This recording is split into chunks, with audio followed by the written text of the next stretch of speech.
Vamos lá para a análise macro da semana. Bom, essa semana nós tivemos aí mais um movimento extremamente forte de alta para a nossa bolsa aqui no Brasil e também para as bolsas do mundo inteiro. Inclusive a nossa bolsa aqui no Brasil aí está finalizando 2 semanas e meia aproximadamente, já com altas superiores a mais de 10%, e o dólar nesse mesmo período aí está caindo aí mais de 3%. Isso, óbvio, tem muito a ver com o cenário externo, né? Mas tem algumas coisas internas aqui que deram uma amenizada no cenário, estão deixando as bolsas andarem e, obviamente, o Brasil se beneficia de tudo isso. Entre esses acontecimentos que influenciam para a nossa bolsa aqui no Brasil também, tivemos aí divulgação das inflações dos Estados Unidos, tivemos uma resolução sobre a paralisação dos Estados Unidos essa semana, nós também tivemos aí o desemprego nos Estados Unidos aumentando e, obviamente, aqui interno a gente teve muita coisa do cenário político que acabou dando uma precificada ruim, só que ao mesmo tempo foi abafada por outras resoluções que vieram ao longo da semana. E já começando pelo cenário que mais faz preço para o mundo inteiro, que é o cenário americano, a gente teve aí o divisor de águas da semana, foi basicamente o CPI americano, que é o dado de inflação ao consumidor americano. Ele apresentou uma desaceleração maior do que o esperado, e isso no momento em que, basicamente, o mercado do mundo inteiro estava esperando para ver se teríamos ou não mais altas de juros nos Estados Unidos. E basicamente esse dado veio para selar o fim do ciclo de alta de juros nos Estados Unidos. E dá a entender que possivelmente o próximo passo sim vai ser de queda de juros, que já está sendo precificado para a primeira queda de juros lá nos Estados Unidos, agora já em maio do ano que vem. E para ajudar com tudo isso nesse cenário, ainda saiu a inflação ao produtor e ela também veio desacelerando mais do que o esperado. Inclusive veio bem mais forte na desaceleração do que era realmente esperado, uma queda de 0,5% referente ao mês anterior. Óbvio, isso tudo reflete pra gente aqui no Brasil por conta de que os Estados Unidos, tendo juros mais controlados, ou seja, sem precisar aumentar mais os juros, abre caminho para que o nosso Banco Central aqui futuramente consiga até ampliar, talvez, o ritmo de queda de juros por aqui. Só que, óbvio, isso é algo ainda um pouco distante, talvez mais lá para o ano que vem a gente tenha essa movimentação, principalmente depois que os Estados Unidos realmente começarem o ciclo de queda de juros, né? E já finalizando a parte americana, nós tivemos finalmente a resolução do shutdown americano, do possível shutdown americano, que basicamente seria uma paralisação por falta de dinheiro para pagar os funcionários públicos. E isso, óbvio, seria um fato histórico e basicamente a Câmara, o novo presidente da Câmara lá dos Estados Unidos estava trabalhando com isso. No começo da semana eu avisei por aqui que ele já tinha apresentado a proposta deles e passou e foi aceita pela Câmara, o Senado deu o aval e finalmente eles se livraram dessa situação a princípio, esse ano ainda, né? E agora pro ano que vem teremos que ver como que terão as novas movimentações, mas isso tudo contribuiu para o otimismo das bolsas americanas, que refletiu para o mundo, inclusive para a nossa bolsa aqui no Brasil.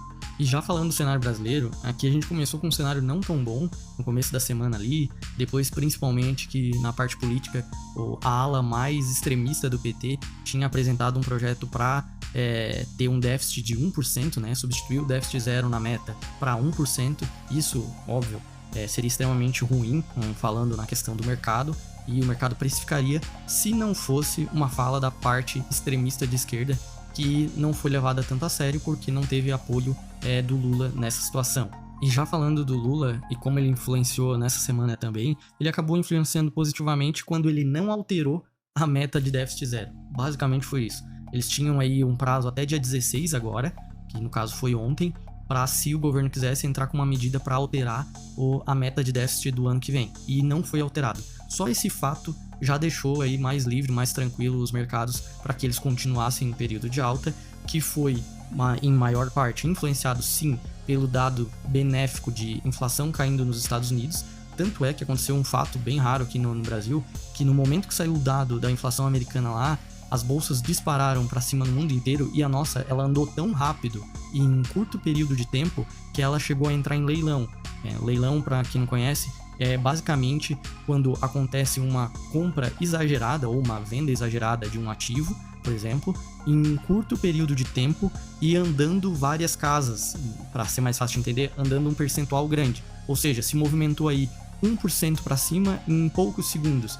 E aí a bolsa em si, ela tem um sistema de trava, que quando entra nesse túnel, ela trava para ver se aconteceu algum erro, né? E aí entra em leilão. Aí depois que passa ali o leilão, o mercado reabre normalmente e vai para a direção que tá o cenário pro dia, né? E foi exatamente isso que aconteceu aqui no Brasil. Esse otimismo foi tão grande que a porta ficou pequena, né? Todo mundo queria comprar, então acabou tendo essa movimentação exagerada para cima, mas que se sustentou aí até basicamente hoje, nessa sexta-feira. A gente ainda tá tendo a bolsa aqui extremamente alta. Nosso índice da bolsa aqui no Brasil passou de 126 mil pontos, então tá sim positivo, e a princípio nada vai tirar esse otimismo agora nesse final de tarde, e nós teremos mais uma semana de alta, completando a terceira semana de alta para nossa bolsa aqui, subindo aí, como eu falei aí, mais de 10%, né? Então tudo isso teve reflexo externo e acabamos tendo também reflexos da Ásia, ajudando o Brasil nesse cenário, como por exemplo, nós tivemos essa semana aí o encontro do Biden com o Xi Jinping.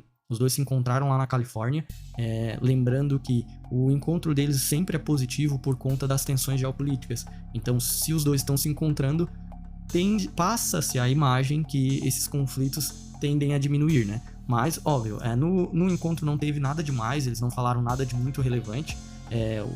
As tensões em algumas partes, como as restrições de chips que os Estados Unidos fazem, os chips altamente avançados, ainda permanecem. Inclusive hoje a gente teve uma notícia aí bem relevante, que a própria Alibaba, que é uma empresa chinesa, ela despencou mais de 9% hoje durante a madrugada, depois que ela falou que não ia listar basicamente a sua empresa de computação na nuvem, e deu como motivo a limitação que os Estados Unidos faz de fornecimento de chip para a China. Então isso, óbvio, ainda é o cenário ruim que permanece, né? Mas para essa semana, assim, ninguém olhou para isso num contexto macro. Mas nas bolsas chinesas, sim, influenciou, né? Hoje, na sexta-feira, durante a madrugada, a bolsa chinesa aí finalizou o dia em queda por conta dessa situação. E no cenário mais benéfico das bolsas, a gente teve, óbvio, no meio da semana, a bolsa, tanto chinesa, japonesa, tudo reagindo positivamente frente à inflação menor nos Estados Unidos.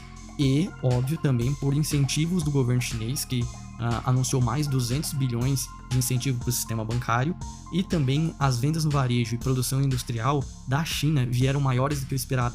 Lembrando que a China enfrenta ainda aquele desafio de estar com uma desaceleração da sua economia desde que ela saiu da época do Covid. Ela não conseguiu reacelerar como era, né?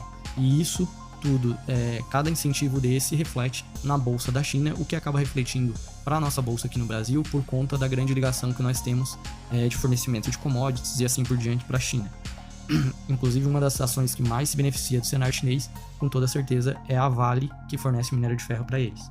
E para finalizar com o cenário europeu, a gente teve também a maioria notícias boas por lá. Eles tiveram aí altas para as bolsas, em boa parte influenciado pela inflação menor nos Estados Unidos, só que tiveram também dados como, por exemplo, o PIB da zona do euro veio dentro do esperado, tiveram o índice ZEW, que é um índice de percepção econômica lá da Alemanha, que é a principal economia da Europa em si, ele acabou vindo melhor do que o esperado, e isso deu mais otimismo para as bolsas por lá. E óbvio, né, esse otimismo foi totalmente alimentado por uma perspectiva de fim do ciclo de alta de juros nos Estados Unidos, que automaticamente reflete possivelmente em fim do ciclo de alta também na Europa, e dá mais intenções aí para termos aí possivelmente a Europa cortando juros até mesmo antes dos Estados Unidos, por conta de que a gente tem que lembrar que a Europa enfrenta um movimento de desaceleração muito maior que os Estados Unidos, né? Então eles sim estão precisando mais incentivar a economia do que propriamente os Estados Unidos está nesse exato momento. E o último dado que saiu hoje também veio benéfico. A inflação da zona do euro, ela caiu de 4,3%, a inflação cheia, para 2,9%, uma queda bem expressiva. Inclusive o núcleo, ele também caiu. O núcleo, que exclui alimentos e energias, que são os itens mais voláteis, também teve uma queda aí de 4,5% e 4,2%. Lembrando que o Banco Central, antes de decidir o juros, ele olha mais focado justamente nesse núcleo, por conta de que ele é o mais difícil de ser combatido numa queda de inflação, né? Então é isso. Para o cenário dessa próxima semana, a gente vai ter que ver os próximos dados, mas eu venho trazendo aqui todos os dias de manhã as primeiras informações do dia.